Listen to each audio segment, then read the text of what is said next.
cord to the computer. All right. Hi, everyone. My name is Jacob, and this is the Master and Apprentice show. I am once again joined by my uncle Gary. How you doing, folks? Nice to be Uh, here. and today we're going to be talking a lot about Skeleton Crew since it's been a little while since we've had the chance to meet up again. Yeah, we're going to talk about Skeleton Crew and a couple of other things in terms of new series and some somewhat recent news that we'd like to discuss. Yeah. One of those biggest things of news is unfortunately the passing of James Earl Jones. We haven't had the chance to talk about that quite yet, but definitely a huge hole that I think is worth talking about in the Star Wars community. Yes, definitely. Yeah, it's been a hot minute since we've done a Master and Apprentice show, and he passed away back on September 9th. So it's kind of, I don't mean to say old news in a, disrespectful way, but yeah, I wanted to obviously talk about it a bit because obviously he brought um, the essence of what Darth Vader is with that deep baritone voice that he had. Hmm. Uh, you know, Yeah, and I think we've all, as deep dive type Star Wars fans, we've heard that original audio of what David Prowse sounded. I was just gonna say that. Yeah, And wouldn't be the and same. I'm not dissing David Prowse because he brought something to the character too with his Yeah. stature. He was like 6'8", 6'9", or something like Hmm. that. He was a bodybuilder. I mean, he brought that physical, presence to the character. But that voice was like this, it's like one of the special effects guys said in an interview I saw, is this going to be some Scottish guy or what is this? Hmm. Yeah. And I mean, Yeah. he just did not have the voice.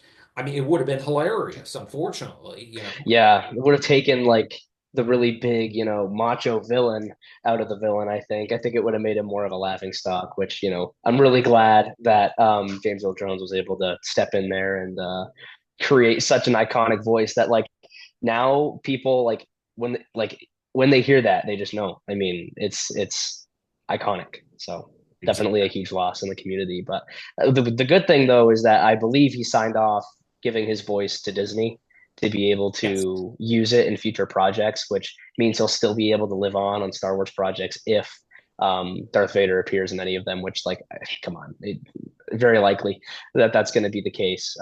So for us, I mean, that's huge for me because it gets to keep the voice the same, and like I said, it keeps his legacy moving forward even after passing. So Yeah. So I think that yeah, news hit around a year ago or so. It was yeah, something. that was a yeah, yeah. Yeah. Yeah. But one thing for me though, especially because James Earl Jones was a stutterer too, and Yes. I was also a stutterer when I was a kid. Not so much anymore. I mean, I still have hiccups here and there, but like huge inspiration for me was just being able to like for him to be have such an iconic voice as a former stutterer, like brought me a lot of encouragement as a kid, knowing that it's like I can get past that too. I can get past my struggles and also be a big speaker too. And I Absolutely. have had opportunities to also speak in like larger crowds, stuff that I wouldn't have been able to do I think when I was a lot younger. A lot of struggles, but for him, huge role model for me. So definitely have to give him kudos in that way. Absolutely, But absolutely. And the one thing I want to bring up about him, he's one of the, I don't know if you know what this is.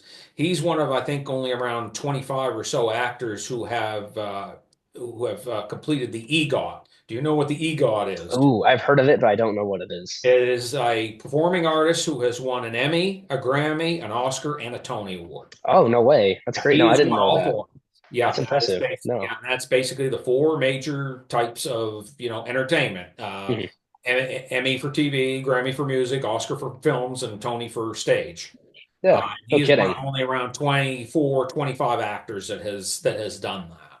So he's in Very a impressive. very elite group of folks right there. Yeah, no kidding. No, I didn't know that. That's a fact to me. Yeah, yeah. So very cool. Absolutely. So that's great. So Yeah. so obviously, it's he had a great life though. He lived to be 93. As my friend Derek and I like to say when someone of that age passed away, he had a good run. Yeah, no kidding, for sure. I mean, for so many people to know of him, even like people that aren't like hardcore Star Wars fans, like, oh yeah, James Earl Jones, like people know, even if they just watch the films casually, who he is. And obviously he had other roles. I believe he was like what Mufasa in Lion King as well. Believe so. I think that's right. He had a Yeah. great role in Field of Dreams too. Hmm. Yeah. Yeah, So that's a great. definitely a lot of places where he made a pretty significant impression on pop culture. So yeah, Absolutely. he will definitely be missed. So yes, But he will. Yes, he will. So but yeah. yep. So let's move on to our next topic. So this is going to be our main topic of the evening or the day, and that's we're going to do a little review of Skeleton Crew here. Yeah. Pull up So some. I will interject, but for those who have noticed, we are rocking some really cool Star Wars backgrounds That's today. right. I want to bring that up So too. Yeah, we are yeah, with some backgrounds here. So so we've done a Zoom before. This is not the first time, but the oh, last time it was just a boring background and lame. Now we got this stuff. We got Gary with the Star Wars background. That's from Star Wars got the Battlefront 2. Battlefront That's a background. great game. I've played that. Really cool. For anybody who hasn't, do it. It's good. Yeah. And then I'm rocking the Skeleton Crew background. But the plan is, if we do more of these Zoom meetings, is we'll change up the backgrounds from Yeah. time to time and keep it relevant, keep it spicy. We'll go right for it. I That's didn't that's gonna realize you be. could do this, but I'm like, Yeah, me neither, but I thought it was just a Zoom Pro feature, but apparently you can do it for free. yeah, So yeah. I'm all for it. This looks much better than my 30-year-old refrigerator in my kitchen. Yeah, me It's what too. we Me saw too. in the last show. Uh-huh. Yeah. Yeah. So, we're moving up in the world here. We, So we'll keep it we're going. baby, Yeah. we're gonna be the featured panel at Star Wars Celebration next time you hmm watch.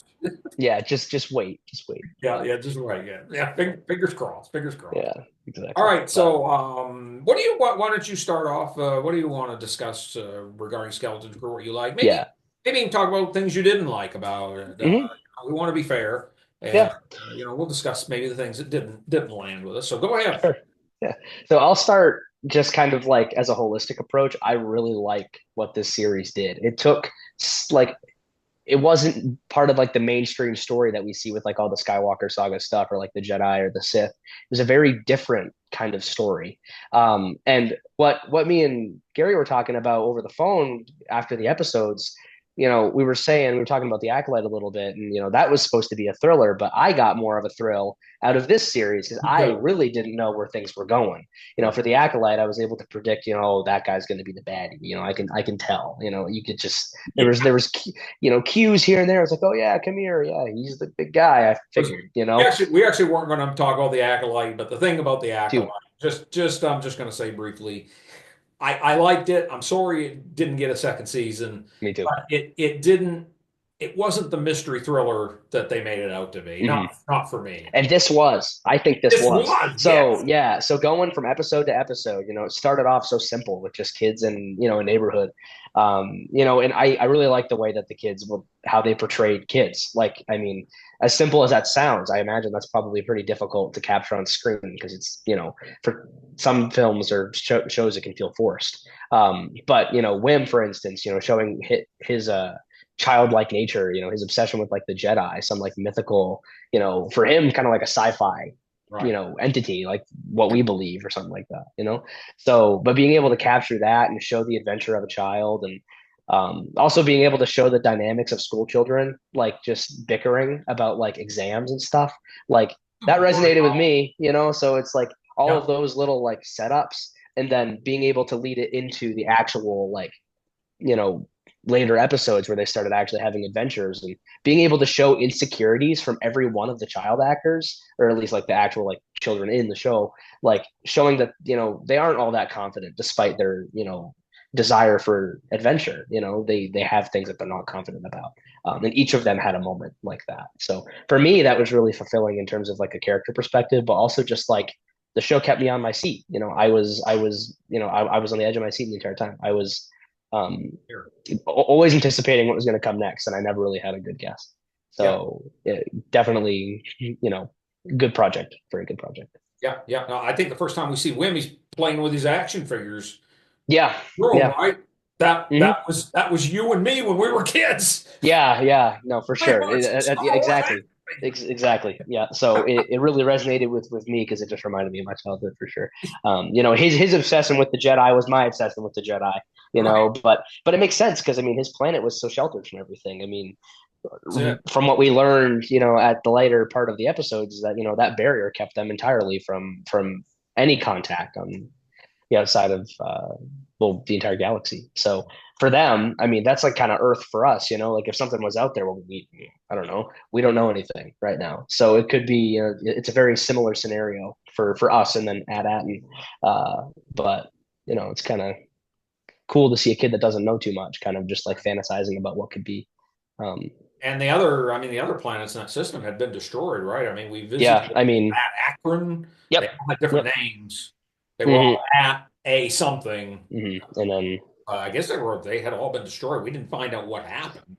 yeah, there was, I mean, there was a couple mentions in between, I think, of, yeah, I can't even remember exactly, but Ad Akron was just like a war-torn planet. I mean, it was completely desolate, except for like the two warring tribes that were there. And one of them just had a bunch of kid warriors, which I thought was kind of funny. But also, there's a lot of opportunity there for our child actors to see some different perspectives. Also from kids, they weren't raised with action figures; they were raised with like real battle and stuff like that, which is different. Yeah, it was Uh, unfortunately too real for them. yeah, exactly. But no, I mean, in general, like this series, like for me, it was just hugely interesting. Like I hope they do a second season. I hope they keep doing series like this, because it's so different. Like it's like in the timeline, but it's out of the main story of the timeline. And some offshoot stories like this, I mean, those are the ones that I'm going to sit down and really watch because like I don't know any of the characters. I want to learn more about them. I'm not. I didn't have any confidence that a certain character was gonna have to live after this because they appear in a later project type of thing, right? I mean, that's the one thing about like revisiting old content that you're like, oh, like even like with the Kenobi show, like we know Kenobi lives, he has to live. So in terms of the stakes, like like it's still stakes, but your main character is not gonna, he's in danger, but he has to survive. But for this one, we don't know what was supposed to happen with these characters, so anything could have happened with Jod or any of the kids. Yeah. Yeah. So Yeah, yeah. absolutely. Yeah, yeah. No, this was another one of those cases where it was, I think we mentioned it in a previous show. We talked about, I think it was that when the Bad Batch was over, we said, Mhm. this was, and Skeleton Crew was the same thing. I think when this was announced, you and I kind of said, "Oh, okay, I don't know about that, but we'll see what it's Mhm. like." And it's like, Yeah. you know, Yeah. It ends up blew being a our really good project. minds. We Uh-huh. we almost were kind of poo-pooing, and it's like, I don't know what that's going to be. Yeah. Yeah. Oh my God, this is awesome. hmm Yeah, no, it ended Absolutely. up being a So really good project. So, but I, like a couple, you go ahead. yeah, one of the things I want to say, as much as I love those interweaving things like getting character cameos and stuff, Mhm. I'm glad they didn't do that. Yeah, we Yeah, were talking no, earlier on in the show. We said the only cameo I'd be really cool with was like Hondo, like Onaka, because I would have like been good with that. Yes, yeah, because he's a pirate, and like I mean, this whole show is about like he could show pirates up in a and second season. yeah. So I was like, if they're gonna do a cameo, I hope it's in good taste. And if they did one, I would have been cool with Hondo because one, we haven't really seen him in anything like live action like that. So that would be really cool to actually see that. But except for the guy that plays Hondo on like the Disney rides, like that is about as live action as we've gotten for a Hondo Onaka character. Yeah, yeah, I've seen video of But that too. That looks really good too. That's yeah, that is really good. Yeah, they're it's doing some they're definitely doing some interesting. amazing things with. I think they call it animatronics. They're doing some Yeah, amazing stuff with that. yeah, exactly. But Yeah, yeah, so in terms of cameos, but like yeah, I'm really glad that they kept it to the characters that they introduced for the show and didn't try to interject too much. I mean, for me, it put Skeleton Crew on the map as like a unique project that didn't yeah. necessarily try to interweave itself with the other stuff. It kept itself entirely isolated, Yeah, they which make little references to the yeah, of course. Well, like I mean, in the first episode, they mentioned what they're teaching the kids. Like the kids are getting like gaslit. They don't really know a lot of the actual like history. Like in terms of what was it like the Empire? I can't remember exactly what they said that sounded wrong, but I don't even think that they said either. that the Empire existed. Like I think the whole point was that they were trying to like shelter them and or like shield their perspectives from what actually happened. And I mean, with that barrier, why would they need to know? They're entirely isolated on their own planet, so they can learn what they want and forget the rest. Yeah, Um, exactly. Yeah. so, but yeah, so I thought that was really unique, and it built a different perspective for a planet that we had never heard of. Um, Yeah. Yeah, exactly, exactly. I enjoyed SM-33 too. Oh Um, yeah, love that guy. I don't know, they always Droid. do, yeah, they always do the right thing with the droids. K2SO and oh, what's her name in Solo? Oh, I know what you're talking about. I'm Drawing forgetting a it blank though. on the droid's name in Yeah, me Solo. too. Yeah, yeah, Bahar, she was awesome. They always seem to nail the droids for some reason. And he had a great voice. Yeah. He had a pirate voice. He had a peg leg. Hmm. He had a Yeah, peg he leg. He did had too. one eye. Hmm. He was a With droid. that cute little like rat thing that kept crawling in and out of it. I That thought that rogue thing there that that kept was funny. Yeah, I thought that was really cool. that little fella. Uh-huh. Yeah.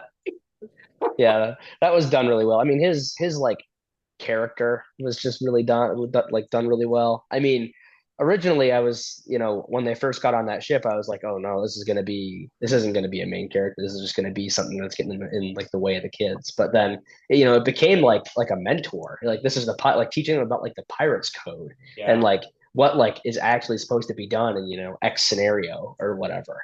But really cool. And I'm glad that even after on the last episode, when Jod really took it out on him. I'm glad that he didn't like actually, die. Like it was, you know. So he was able to hold his little detached robotic head at the end of it and be like, I'm still here, So that was really cool. What But did you think of the supervisor? It turned out not to be a living being. yeah, so there was a lot of theories I thought about the supervisor. I thought for sure, well, I didn't think for sure, but I thought it was going to be, what was it, Captain Renard? Is that the guy that Oh, was the ship Renard. of the? Yeah, Yeah, Renard. yeah. I thought I was thinking it might be him because I don't even know where this guy is. Like I mean, unless he was passed away on the ship when it crashed or something like that. But I thought, it's possible that when the ship crashed, that he could have been the supervisor, like survived on the planet and stayed there. Um, but the supervisor turned out to be a big robot, which, like, in terms of the story of this planet, I think it makes more sense than a human or like any like living creature. Because I mean, the whole point when Jod got into that vault and he's like, "How many of these you have?" It was a lot, a ton of vaults. So it's like, who in the right mind makes this much and doesn't distribute it? So, except for a droid that has poor programming and doesn't know anything else other than making credits continuously over and over. So, for it to be a droid, it makes a lot of sense to me. But I thought it was pretty neat that he was able to pinpoint Jod being a traitor. How unique of an interaction. Be like, either you're lying to me about being like about being the emissary, or you're not a Jedi. Because he was talking to him about like, oh well, the Jedi are traitors. So how could you be a Republic emissary if you're a Jedi? They shouldn't trust you.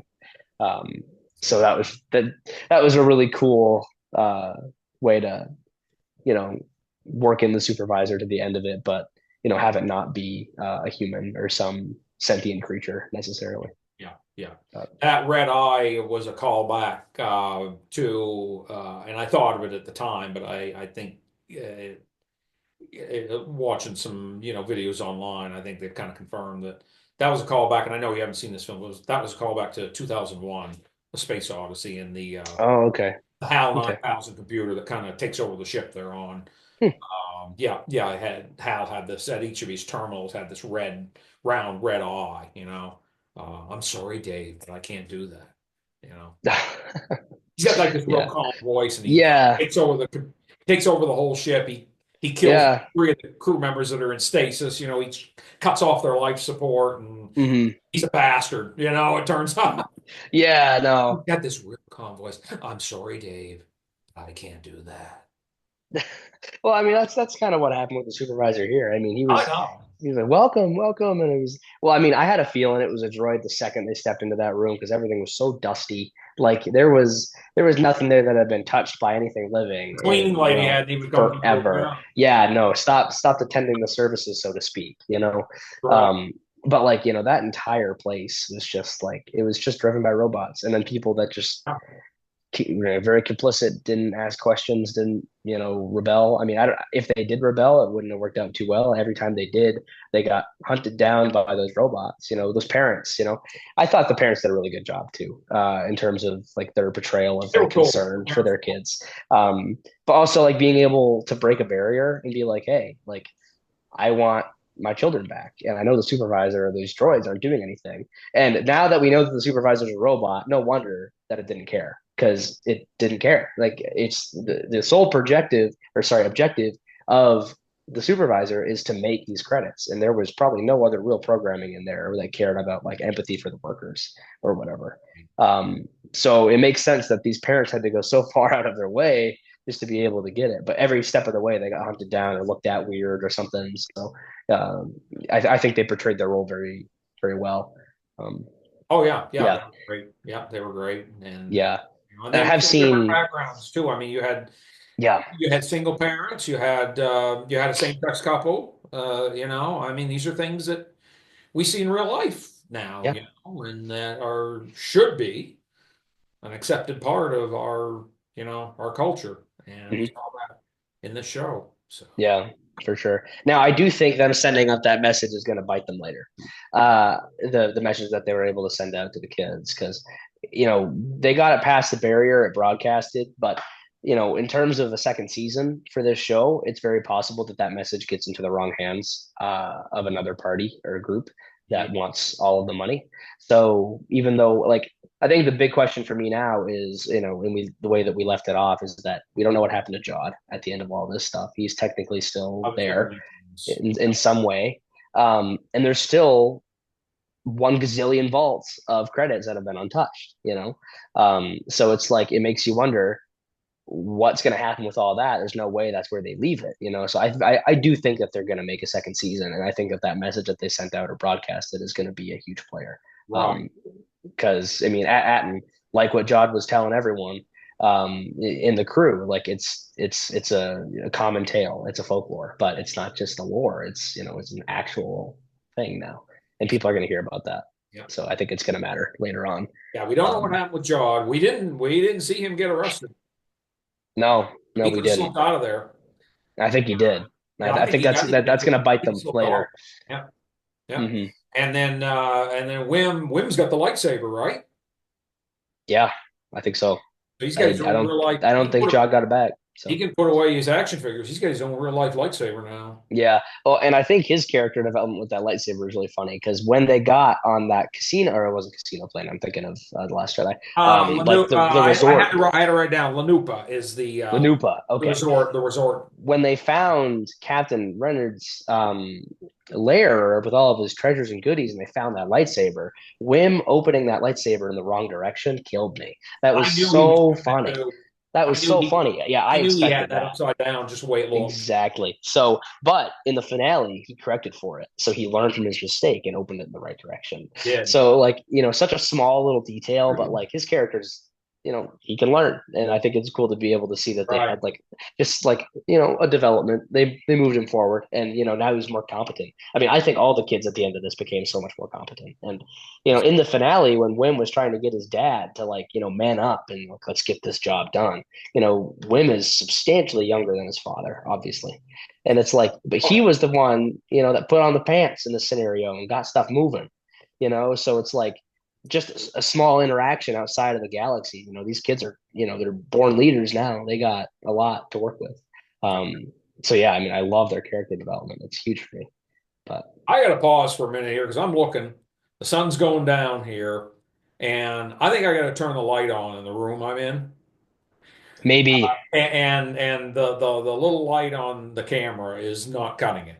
So we're not gonna pause here, folks. But I gotta turn the light on in the room I'm in and try to get some light here. So that hold might be a good idea. hold on just a Either second. way, now everybody can enjoy the wonderful portrait of his background that is still up. Well, that's Uh, it. You can really see the whole so thing there. So instead of just a fringe. that's a little better. That's a little Yeah, better, you got some good light there. Good Yeah, deal. there we Yeah. go. There we go. So Uh-huh. get my butt set back down here. So you were talking about the vaults. I think this is a good spot to mention our first Easter egg. I That there agree. were 1,139 vaults. When they entered the Hmm. vault, it was mentioned there were 1,139 of them. That means that there are 1,138 other vaults. Hmm. 1138, as we know, is a number that shows up everywhere in Star Wars because that was the title of George Lucas's first film, THX Yes. 1138, which I have not seen, and I that is on my bucket list. Hmm. I haven't seen it either. I've got to buy that Blu-ray, and yeah, I'm a Blu-ray guy. I'm a old-fashioned. I Mm. like my discs, and But he'll be sad if anything happens with the internet, So well, I've been calling for, as you know, I've been calling for a while for, the big hack from, Russia or North Korea or yeah, wipes our internet out for 6 months. So these people, they're going to be crying because they don't have their streaming services. Yeah, I'm going to be sitting pretty with my discs. The problem, yeah, the problem will be if they cut out the electrical system too. yeah. Then I'm That'd screwed. be a bummer. You have to make your own Then I'm screwed. electricity. Get like a Peloton bike and get it to run, and make some power All yourself or right. something. I could take off some pounds, so I might have to do that. So. But yeah, so. Anyway, yeah, on that resort planet too, Lanupa, we got to see the banking clan. They're still around. Hmm. Yeah, Nice. that was really cool. I Uh, those little Easter eggs, like the people that make this stuff, like they are very, you know, they pay a lot of attention to the details, there and were some great. for the people that really like watch to see those little hints and details, like they rewarded the people that look out for that. Um, but it also wasn't so critical to the story. Whereas like if you missed that little snippet, it wasn't gonna like ruin your Oh, experience. So it right, was right. done so well. It's there for guys like you and me. Yeah, we're like, oh my God, it's the banking clan. There's Yeah, the I noon pointed that guys. out too. Yeah, there's the Yeah. noon guys that run the banking clan. Hmm. Yeah, it was really Yeah, cool. and That planet in general was just such a cool, like I oh, just love that episode. Like it was really funny, like just like the interactions between the kids and 33. Like he was just like, "Oh my God, what did they do to this place? This was like what was it? it was called Skull Skull Ridge Rock, Mountain, and they Skull Ridge they Mountain. cut it down. That's They it. cut it down. They put that resort there, and they renamed it Sky Ridge Mountain. Hmm. Yeah, he was like, I mean, this. He was like, oh, it's a hub for pirates. It's bustling. It's a huge, huge area for this. And he gets in here and he's like, what did they do to this place? Now it's some More for scummy rich people. resort for rich people. Yeah. Yeah, yeah. But I also thought it was really, really unfortunate, when Jod got there and he immediately gets recognized by like a bounty hunter that he has run with in the past and like knows that he's wanted. I was like, oh yeah, I know that's gonna get him. But it was Yeah. also one of the episodes where we first started to see him crack at the kids, like really Yeah. bad. Yeah. He was like, well, because the kids were jumping on the bed when they got to their hotel room, yeah, in this There's resort, another and thing. Yeah, typical kid. They're going to jump on the bed. yeah, exactly, exactly. But he was like, "What are you guys doing? Don't you realize like the severity of the situation?" And Oh, it's like, jump on the bed. they're kids; they don't really. I mean, and they also don't really know who you are because you haven't really told them. So it's like, in terms of his aggression, like it didn't start there, but for me that was like, okay, this might end poorly. And by the end of that episode, it was straight up just betrayal. Like that's where it really, um, that's where it all really really started in terms of like the finale sequence. Um, but yeah, I mean that planet was just so funny in general. Like, what was the name of that big creature that was sitting in his like little hot tub at the end of it when they were trying to get to the lair? I can't even remember. Yeah, I But didn't look that up, but he was cool yeah, too. me neither. He was so funny. Then we saw He was. the little guy was coming to serve Yep. him a drink or whatever. And he just picks Don't the eat me thing up. again. The camera pans up. We don't actually see the action happen, but it's Hmm. obvious he eats the guy. Yep. Yep. And what, didn't the servant say no, not again, or something like this has happened before, or Yeah, whatever? Yeah, yeah, pretty yeah, sure. yeah, something like that. Something like Yeah. So it's just such small little humor bits, but I eat that stuff up. It's really funny. those damned huts. They eat everything. Yeah, no, exactly. It is. It's golden. It's just But amazing. It's just they just inhale whatever's in front of them, and mhm, yeah, yeah. Going back to that bounty hunter you mentioned that recognized mhm. God. How many names does he have? Way too many. So Way I too got many. two Easter eggs on that. She's and I can't remember the species name now. And I watched Star Wars Explains Easter egg video right before we I did. did it. I have watched this too, but I I can't also remember her forgot. species, but she has. I think you know what I'm gonna say. She is the same species as Palpatine's the bald lady, one of his aides there. You see her when the Yeah. Senate is in session. There's the Mhm. guy there's the blue guy there with the horns going all the way down like Yep. this. And then Yep. and her name is Sly Moore. Anyway, that bounty hunter is the same species as Sly Moore, apparently. Hmm. The species name. And then the other Easter egg coming, I always like to bring up a Legends thing. Apparently one of the aliases he's gone by is Crimson Jack. Yep. And Crimson Jack was a character when Marvel got the rights to do the comics adaptation of the original Star Wars film back in 1977. Hmm. Now, when the film was such a big success, they obviously said, well, it's going to be 3 years before we get another movie. What are we going to do? So they continued the story, and he showed up in issue number 7. The movie adaptation took up issues 1 through 6.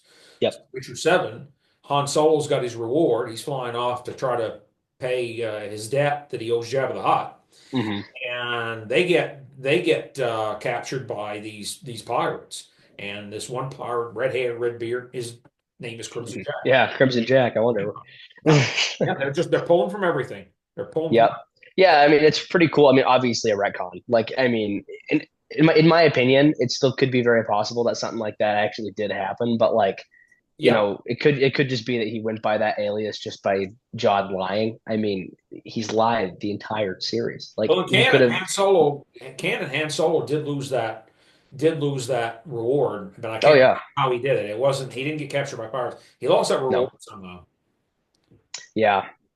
That's a really unique period of time. I haven't delved too much into it, but in the movies they don't show too much. They're like, oh, he gets captured in Kryptonite, and then boom, episode 6, he's just in Jabba's palace. But in between there at Cloud City and then at Jabba's palace, there were many little events that occurred in between that they haven't showed anything. And honestly, like they don't need to in terms of like a movie or a I gotta show. They catch could up. just keep it up to interpretation. I But gotta there's a catch up on lot. my comic book. I gotta catch up on my comic book reading because the main Star Wars run, just the run that's titled Star Wars. I mean, they have Darth Vader and they have Dr. Aphra and they have all these other ones, but Hmm. the main Star Wars run the first run was detailing what happened between A New Hope and Empire Strikes Back, and then the next run details what happened between Empire and Jedi. And Yep.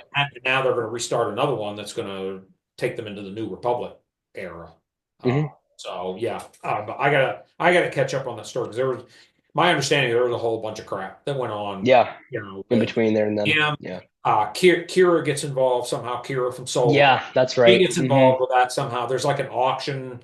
Somebody steals his carbonite block anyway that he's encased in, and Hmm. there's this auction or something for him.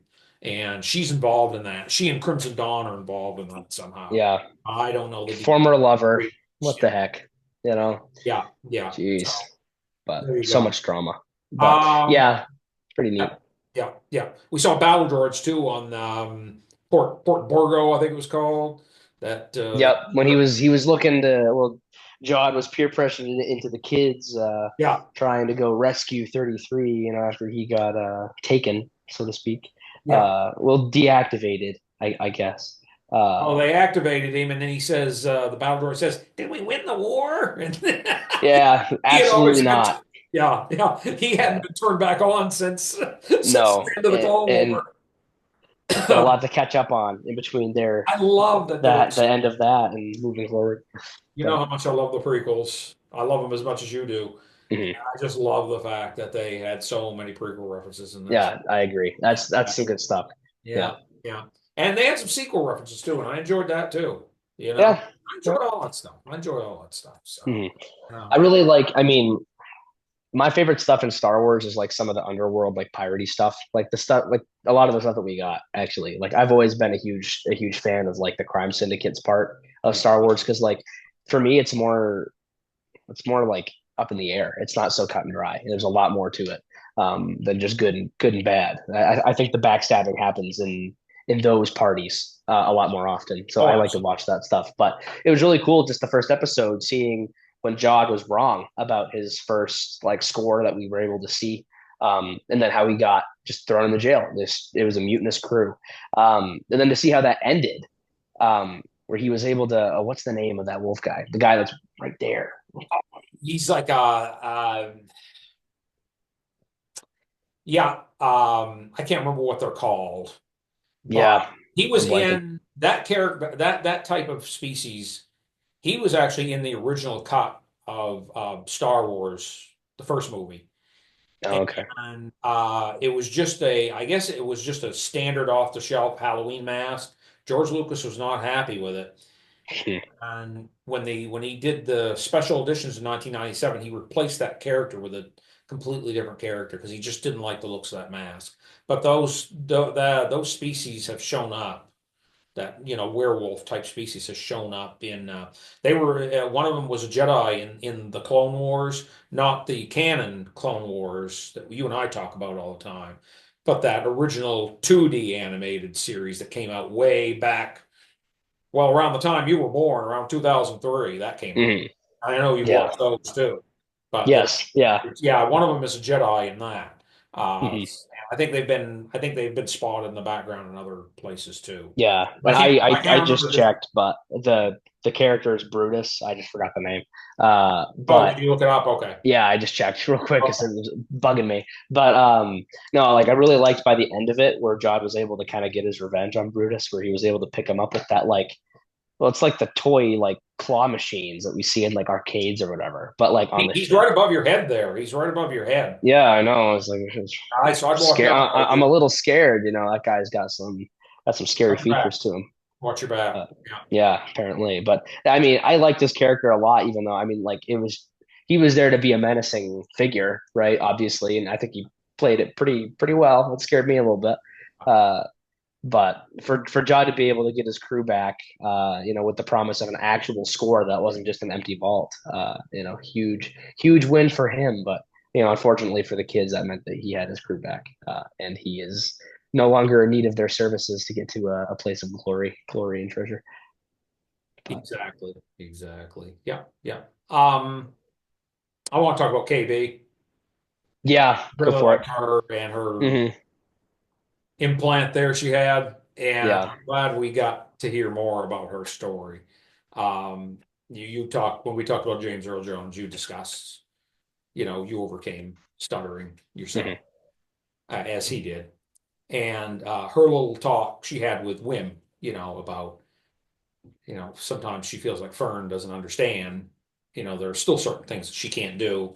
She's not as strong, she's not as fast. I mean, she has all these other abilities because of that implant. Sure. And Yep. I identified with that because I mean, I deal with arthritis quite bad. I mean, people watching the show, they can see the way I move. I have trouble moving around, and sometimes, and it's not intentional, but sometimes people, I think, don't understand. And I'm not just talking about me, I'm talking with anybody that deals with a disability. Sometimes doesn't understand, hey, Hmm. I can't do necessarily everything you could do, Everything. you Hmm. know? So Yeah. I was real glad they went down that road, and here I go. Yeah, Yeah. I was going to I do it. get you. Yeah. Yeah, yeah. So yeah, I'm glad we got to hear more about her, and Yeah. yeah, yeah, I enjoyed all the characters, but I identified with her Yeah. quite a bit, There was a especially big period after of that time. episode. Yeah, where she kind of discussed what had happened to her. Hmm. Yeah. I think in the episodes before she was talking about that too. Like there weren't many opportunities that I saw where she really like exposed herself for her insecurities, and I think she was strong for trying to hide them. But at the same time, like you don't need to hide your insecurities She really was the like in more closed situations. off one of the Yeah, four, wasn't she she? was. I think she was trying to build up a face of, oh, I'm secure about everything, and And that's what you I'm do. strong. That's what you do. Yeah, I admit I build a wall around me, you know. yeah, it happens. It happens, And so yeah, yeah. This show really touched on a lot of good real life themes, that everybody out there deals Oh with. yeah, I'm not no, saying for sure. special, I'm not, but everybody Yeah, has something I to deal mean, even for Fern, I mean, Fern inspired a ton of confidence in her abilities. But with. when they were on Ad Akron talking about like what's the plan when they saw that Ad Akron's coordinates were blown to smithereens, so to speak, she was like, "What am I going to do?" And Wim was like, "Oh, you'll be fine. You'll figure it out." And she was like, "No, I won't." Like that's such a blanketed response for something that requires so much more thought. And like, I hear that all the time. Like in things that like I help lead or things that I've talked to people about. Like they'll be like, "Oh, you got it," and I'll be like, "Well, I don't know how to do everything." So it's like being able to consult in your resources or figure things out. Like, I mean, there's a lot. that I don't know.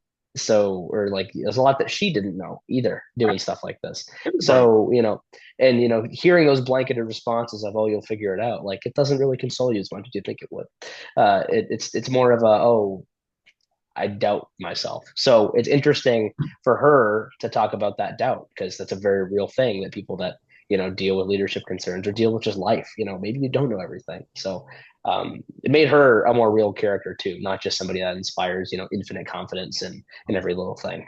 Um, we all have those insecurities, and like for Wim, he just had a sense of adventure, and like his insecurity was like, oh, I don't really know if this is what I want. I dreamed of this. Like I like the idea of going out to be an adventurer, but I'm also I'm out of my element. I don't know where I am. So for him to be able to expose that too, maybe these things that you were so idealistic about, maybe they're not so great. After all, there's a lot of dangers that you didn't anticipate. Um, so yeah, and I mean Neil, talking about Neil a little bit, and going back to I Ad was just Akron. thinking we haven't given Neil any love. Let's give Neil some love here. Yeah, let's give Neil some love. I Bro's got game first. I'm just gonna say that. But on Ad Akron, when he was talking up that girl, he's got game. He's That got guy. that dude's got he's got a thing going on with the ladies. Yeah, no, exactly. But he his biggest thing is I think he's just insecure. Like, I mean, there's a lot of things They about all Neil. are to a Yeah, point. he had big insecurities of like, oh well, this isn't what I want either. I mean, he and Wim shared a lot of similarities, but I mean, they were best friends. That's very expected. Um, but he was able to conquer a lot of those insecurities when they were on at Akron. Getting put on the front line, so to speak, with this this tribe, and then also consoling in this girl, wink, wink, that he liked a lot. Um, He was kind of cute. so yeah, I mean, he definitely, he wanted what he got, so to speak. But I don't think they're going back to Ad Akron. So, but maybe she'll go to Ad Akron after she hears that it's better. Yeah. Maybe. So if they have a second season, that love interest might stay. Maybe.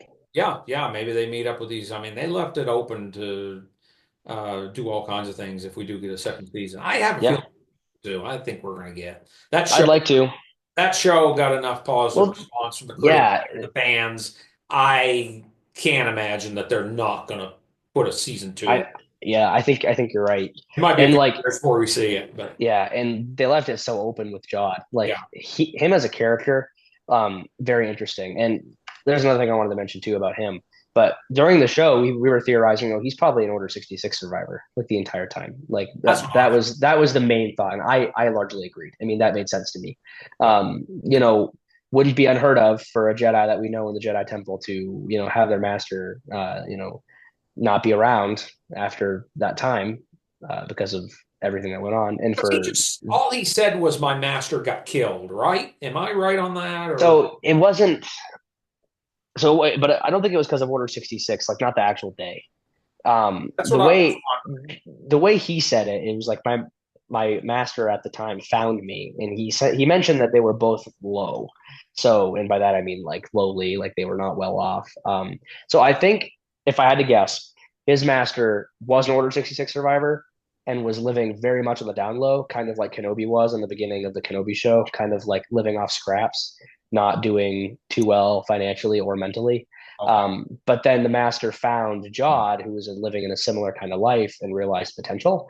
So I think Jod was trained later in his age. I don't think he was like a child recruited by the Jedi and survived Order So 66. his Jod's master was the Order 66 survivor. I think so. I mean, that would make sense to That me makes more because, sense considering his for age and everything. yeah, exactly. For the master to have survived Order 66 and find a new apprentice, at a later age that was in a similar disposition, like that makes sense that Jod would then, also be a misuser of his abilities because he wasn't trained at the right age or, wasn't considered to be a Jedi at like, birth, Yeah. because a lot of those other, apprentices, at least in like, when Coruscant had a Jedi temple that was, actually like, bustling with Jedi life, Right. all those kids were, marked out really early on in their life. But if Jod got taken so late, it's possible he didn't really learn how to control it in that way, and started to misuse it. And like his abilities, I don't think he knows a lot about the Force. If I'm being entirely honest, like I think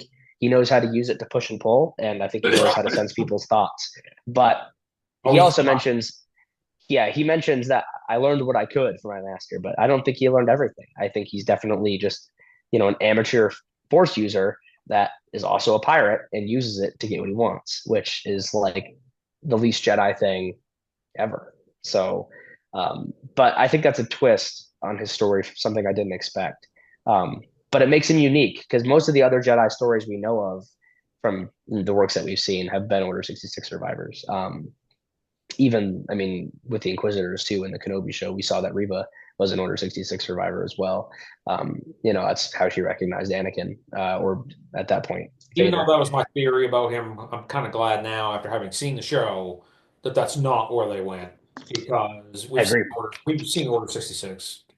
Flashbacks in numerous ways. Yeah, I mean, Every great. possible, One not, of the greatest scenes in all of Star Wars, one of the most emotional moments in all of Star Wars is Order 66. But oh, 100%. we've seen it six ways to Sunday now, and Yeah. we know what And happened. the worst thing that could happen for them is if they start overusing it. And my issue with it is that it can make some of those characters feel ununique if that's the issue. Like they all have a similar background. And like that's fine. There's a lot of trauma behind this, obviously. But a lot of these characters that are force users aren't necessarily all going to be survivors of some Or, tragic event that we, all, culminated at the end of the third film. Um, so to be able to hear a different story from Jod that was, wholly unique, something we haven't seen before. Um, Very cool. I think it's different, yeah, and I like it a lot more. I do too. But that makes me think that after he says all that, he reveals his character, and then boom, Yeah, it just ends. That's the last episode of the series, or at least of this season. So right. I'm like, We don't know. Like I they said, I just dropped so much cool stuff. did because If they don't make a second I don't think season, the New Republic arrested him. I think he slipped out of there.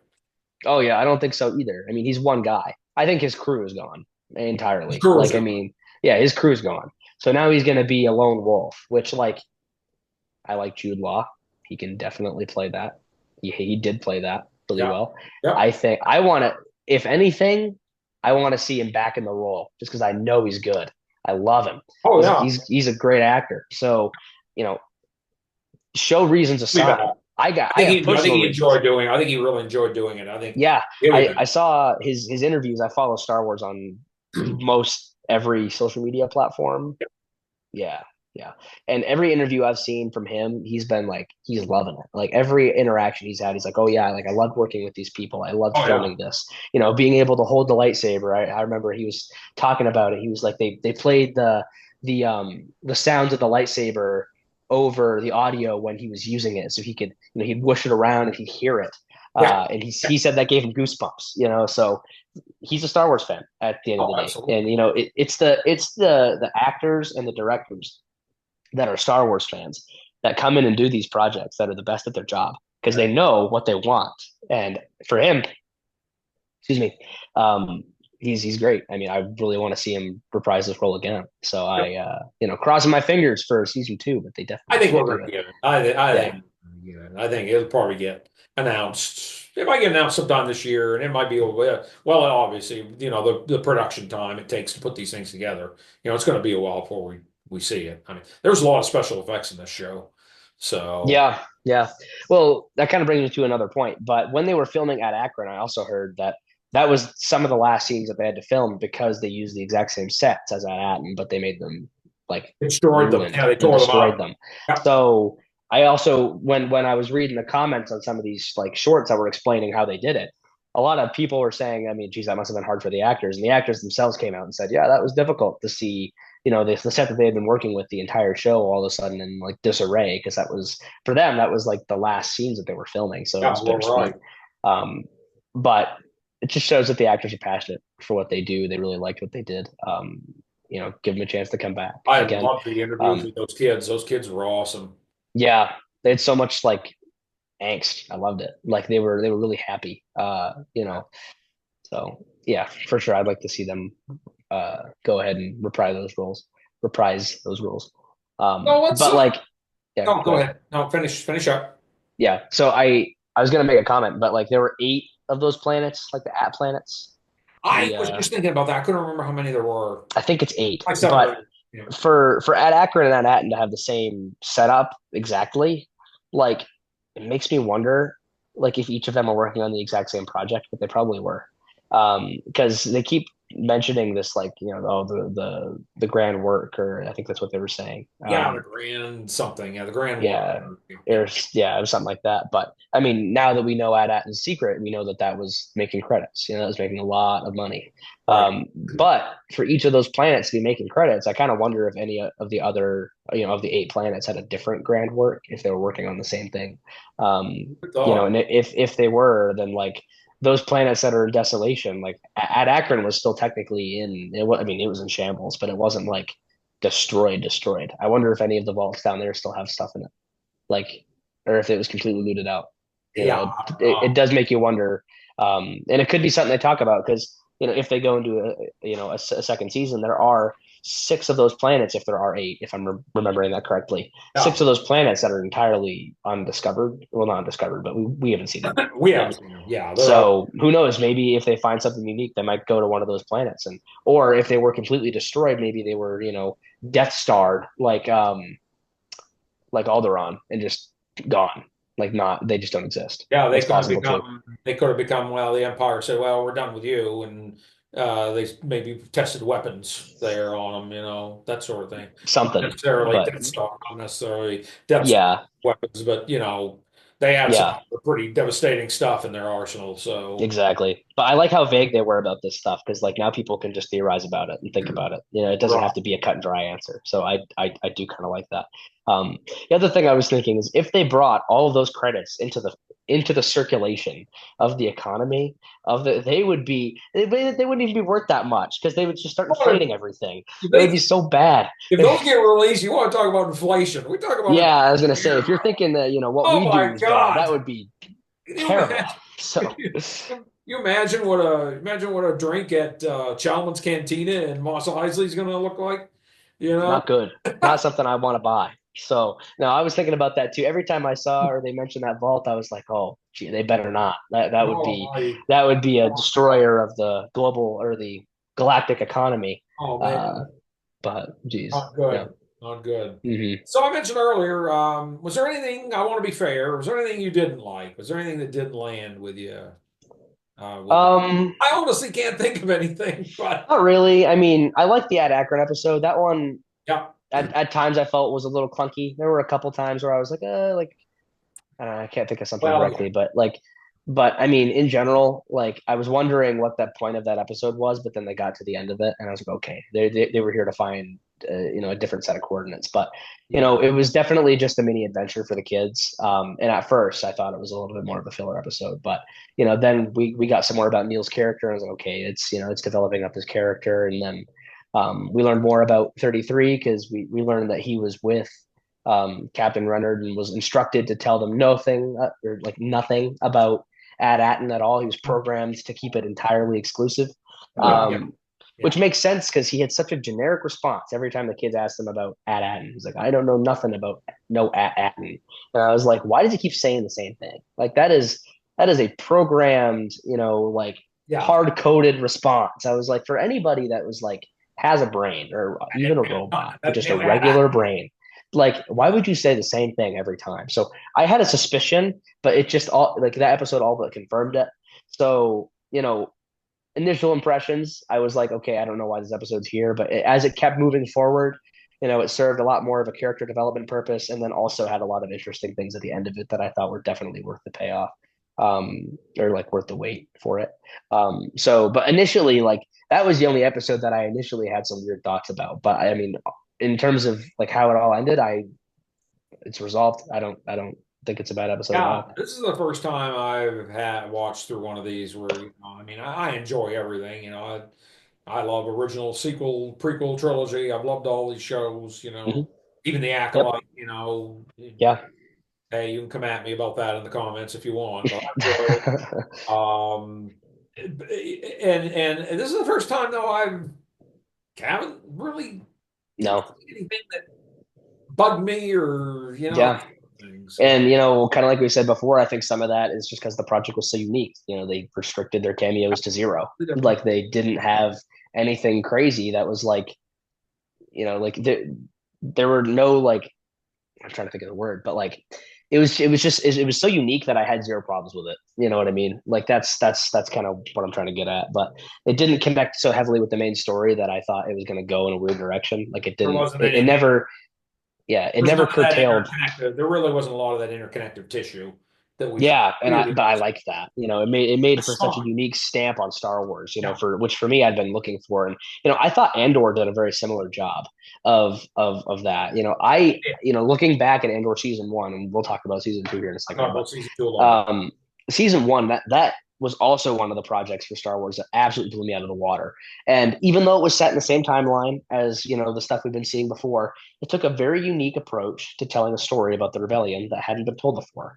It was Andor's like his low on life approach because he wasn't very wealthy obviously and came from a background of crime and stuff like that. To be able to see his approach to all of this stuff and eventually coming up to be the rebel leader, um, or like a leader of the rebellion for Rogue One.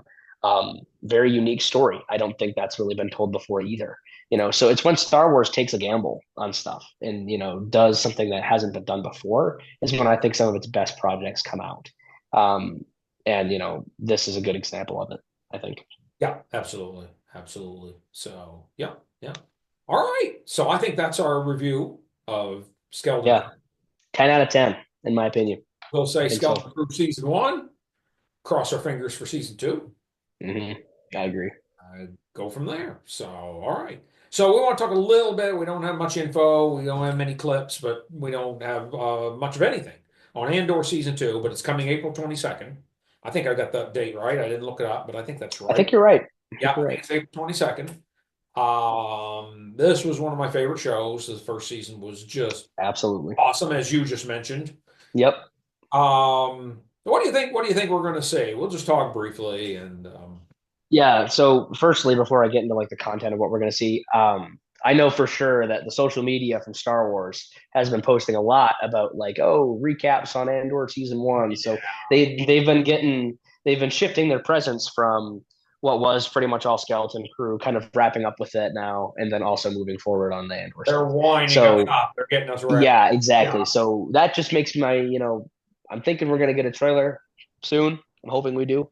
we should. Um, Yeah, we should get one soon here, maybe so the next month or so. yeah, yeah. So I'm thinking these clips are kind of preparing us for what we're going to see. But I mean, honestly, I'm not really sure what we're going to see. Like there is so much stuff here that they could do, but like what they said about their time frame, like how the episodes in terms of years are going to work. This entire last season one, I believe, was what 1 year, right, of his life. Was that the breakup? Yeah, yeah. It took place 5 years before the BBY, before the Battle of Yavin. Yep, and lasted Lasted one for a year. 1 year, This, but seasons broken up in each what's like 3 segment or 3 episode segments per year. that's right. Um, There's going to be three so episodes and a.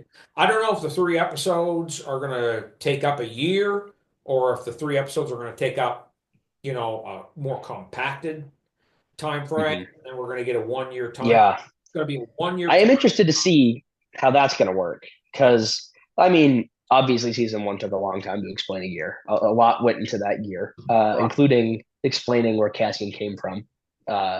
Talking about his background even as a kid. I thought that was really We still don't cool know way to anything start off about his season one. But in terms of what's going on now and for the seasons, I don't know what they're going to pick as a central topic for each of the years. It might just be that they choose to talk about. I mean, it's not going to be the year as a whole. It's going to be like a segment. I think like an important part of that year was this event or this sequence of events, and it's going to unfold all that and then see how it leads into the next year of his development towards the right. rebellion. That's what I think. I don't know exactly what's going to happen, but um, Balin. Well, no, not Balin. Oh, you're What's the thinking of the guy's? guy from Ahsoka. Yeah. Oh my god. Oh yeah, the What's the guy, guy? the guy that plays, yeah, yeah, Skarsgård. yeah. Stellan Skarsgård is his real name. Um, Yeah. What's the? maybe it's not. I shut my phone off too, so I can't look it up. But anyway, we know who you're talking about. But I mean, obviously, we're going to see him. I mean, that was the Yeah. he went off with him. So, Mhm. um, and then these are going to intersect too with. They're getting into the same time frame that Rebels takes place. Yeah, so I am We've now curious if we're seen going to see live any action Rebels cameos. characters. I wonder, I'm not getting my, like I always like to say, I'm not getting my hopes up for this. But are we going to see Hera? Are we going to see Kanan? Or is somebody going to get cast as Hmm Kanan for a That that character's name is Luthen Real. Luthen I Rail? looked That's his I name. looked I looked it up because that was another one of those character names that's going to bug me if I don't find out like right now. So, And I'm but not sure yeah, I got the so guy's real name right either. I'm not sure if no, it's Skarsgård. It's yeah, It it's is Stellan yep, Skarsgård. yeah, that's right. I think they're Yeah, brothers. There's two of them that act. So, but anyway, so I wonder if we're going to see some Rebels characters. I mean, it's going to depend on where they are in the galaxy versus where Cassian and Luthen are in the galaxy. yeah, and like I mean, I love Luffy's character Oh, he's awesome. in so many good moments. Like the biggest thing that gets me, I can't remember which episode this is. I got to rewatch this series. I mean, like 100% before we get into season two because there are so many little bits and pieces of that series that were just so gold. But like I forgot a lot of it because it's been such Too. a long time. Um, but like I'm definitely going to revisit it. But that big screaming match that he had, or like that conversation up on like it was after that it was like an informant got off the elevator or something like Yeah, that. that guy. Yeah, it turned out he Oh was. my God, that was such a good interaction. Like it was such a like heavy-hearted conversation. I think it was about just like he was talking about like the sun setting on the rebellion or something, That's what I or was like just going to say. That whole thing where he says, about the sun setting, and again, I yeah, the exact like quote. I this want to be. entire yeah, this entire series was like like it felt like reading a book. Like it was so like rich in terms of its like metaphors and it's like unique callbacks to stuff that like some shows can't really do as well. Like this show, it blew me away. Like there were so many like, I mean, it's the kind of series that has such a good rewatchability, and like those are the series that like I absolutely love because sometimes I'll watch them and then I'll be like, what do I want to watch next? And then I'll just watch it again because why not? Yeah. Because it's like I'll see stuff the second time that I didn't catch the first time. And Andor is 100% one of those series. Um, so, I have a lot of hopes for season two. I'm hoping it's going to, live up to what season one was able to do and show the growth of Cassian into this leader. And I think him and Luthen are going to have a lot of disagreements. Oh, sure. Yeah, because like Luthen isn't in Rogue One. So it kind of makes you wonder what's going to happen with his character, what growth is going to be happening, and also like how Saw Gerrera fits in all of this. Like we had quite a lot of conversations um, Damn. with him in the first That's season, I'm and the sure. disagreements between Saw Gerrera and Luthen, as well as just like the general They like don't get along. rebellion's image. They don't, and because obviously Saw Gerrera is just a radical. Like he's crazy, he's nuts, Oh, but yeah. and like Luthen kind of is too. But he's more calculated in that way. So it's like I'm really interested to see how those character dynamics play out and how Cassian, how that's going to work with him because he's inevitably going to disagree with somebody down the line, and I think that's going to lead into quite a dramatic conflict. That's going to grow his character more towards being a rebel leader and not being an offshoot radical at the end of the day. I'll tell you But what I'm excited for. I'm excited to see where they take Mon Mothma's character. that's true too. She had a Yeah. great arc in season one too. Yes. Yeah. That one episode where she's Well, having to she agreed to yeah, she agreed to marry her child carry her daughter into off to get yeah, what was it? It was to give political favor, I think that a was the whole political point of it. favors, yeah, to this guy, Wasn't and it also banking related? I thought it was it's banking. Yeah, financially. she needs funds. She needs the money Yeah, to get the exactly, to fund this rebellion stuff. started. And the Yeah, only way for her to do that is if she basically like uses her child and marries her off. but that one Um, episode she had with him, where she's hosting this party at her apartment. He mhm, shows up and she kind of takes him to the back room and says, "I need to talk to you about something, I'm yeah, planning." And that whole conversation where she's saying, okay, smile, just don't look over there. yeah. Just look at me. Such Smile. such And the good music, political intrigue. when you listen to the music, I know I talk about the music a lot. Hmm Listen to the music in the background of that scene. And I've got tingles going down my spinal column right now talking about it. Just thinking about it. Yeah. Just, oh some God. some of the best arcs in like the Clone Wars were the ones that focused on the politics of Star Wars. That's 100%. I am not backing down on Me that too. opinion.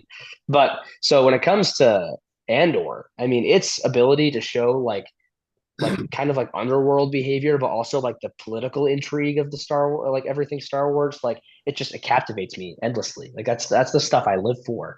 So for them to show more about Mon Mothma's character, Hard to say.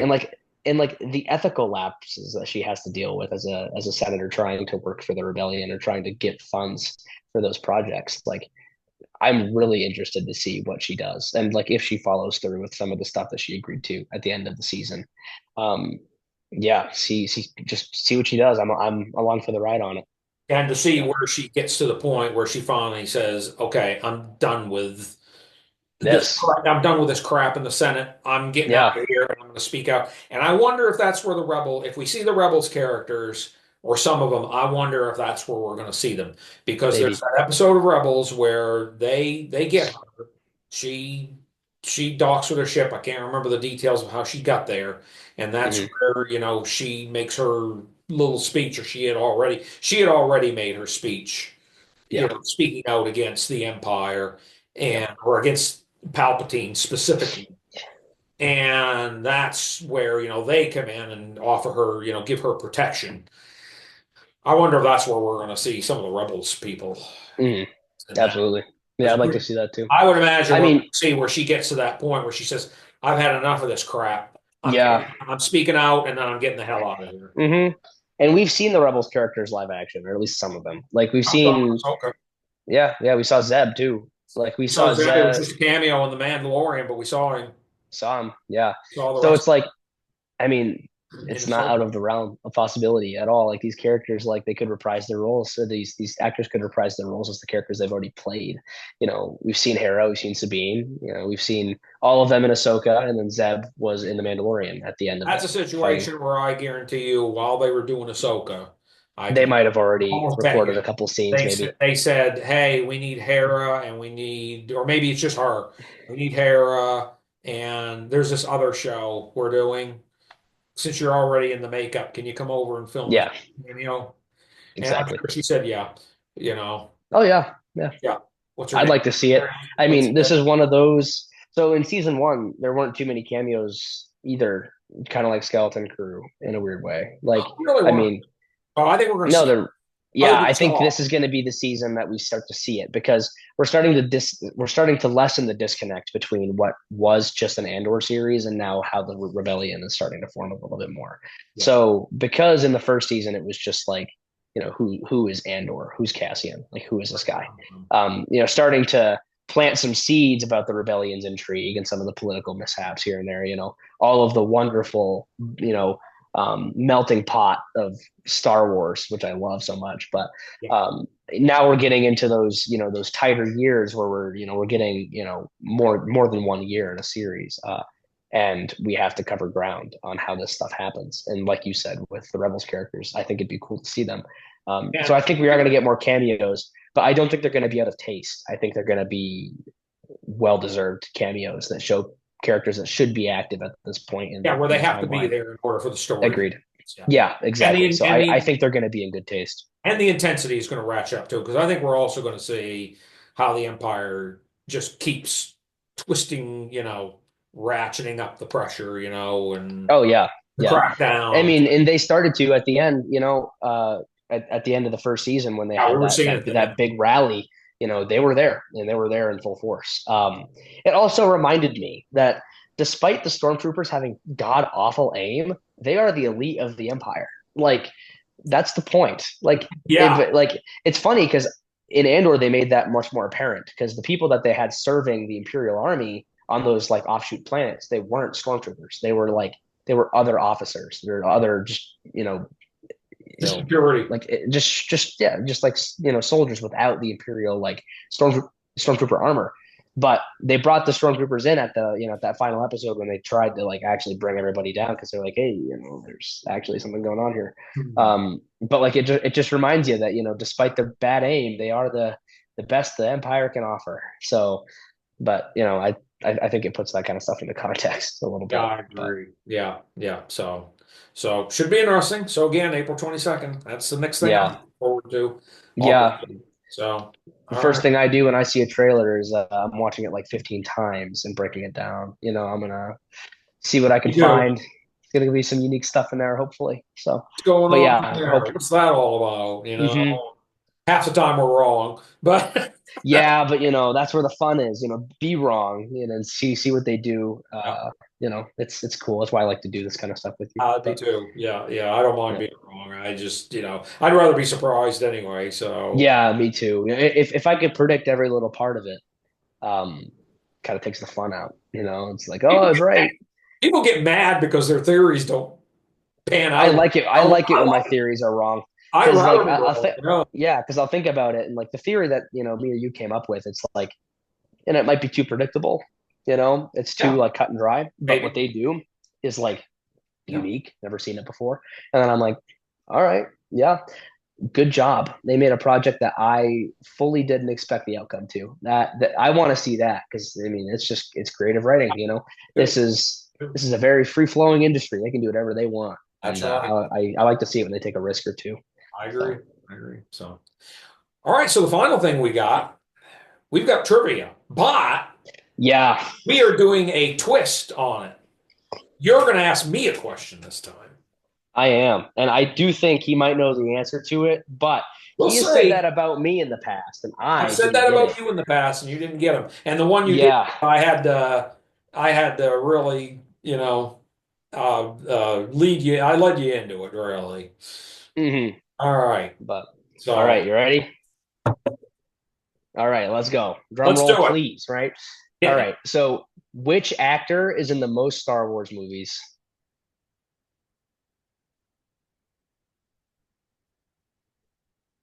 I've We got an could start with idea. characters, I suppose. You could start with which character you think is in most Star Wars movies, and then kind of work your way to the actor.